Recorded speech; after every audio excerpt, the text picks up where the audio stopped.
আসসালামু আলাইকুম। ইতিমধ্যে আমরা সবাই জেনে গেছি জার্মান সরকার একটি নতুন ইমিগ্রেশন ল লঞ্চ করেছে, যা হচ্ছে অপরচুনিটি কার্ড। এটি একটি পয়েন্ট বেস সিস্টেম। এখানে 14 পয়েন্টের মধ্যে 6 পয়েন্ট থাকলে আপনি অপরচুনিটি কার্ডের জন্য অ্যাপ্লাই করতে পারবেন। কিন্তু পয়েন্ট ক্যালকুলেশনের আগে আপনাকে দুটি বেসিক রিকোয়ারমেন্টস অবশ্যই ফুলফিল করতে হবে।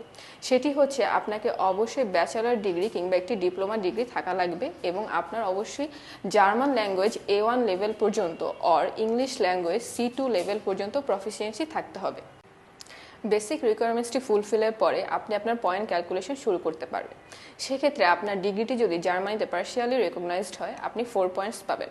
জার্মান ল্যাঙ্গুয়েজ যদি আপনি B2 লেভেল পর্যন্ত জেনে থাকেন, আপনি সেক্ষেত্রে 3 পয়েন্টস পাবেন এবং B1 লেভেল পর্যন্ত জেনে থাকলে আপনি 2 পয়েন্টস পাবেন এবং A1 আর A2 লেভেল পর্যন্ত জানা থাকলে আপনি সেক্ষেত্রে 1 পয়েন্টস পাবেন এবং ইংলিশ ল্যাঙ্গুয়েজ যদি আপনি C2 লেভেল পর্যন্ত জেনে থাকেন, সেক্ষেত্রে আপনি 1 পয়েন্টস পাবেন।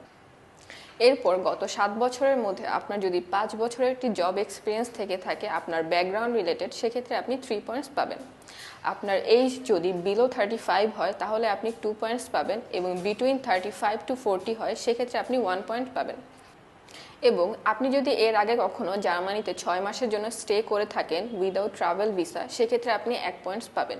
এবং আপনি যদি আপনার স্পাউজের জন্য অ্যাপ্লাই করেন এবং সেও যদি সেমভাবে অপরচুনিটি কার্ডের জন্য অ্যাপ্লিকেবল হয়, তাহলে তার জন্য আপনি 1 পয়েন্ট পাবেন।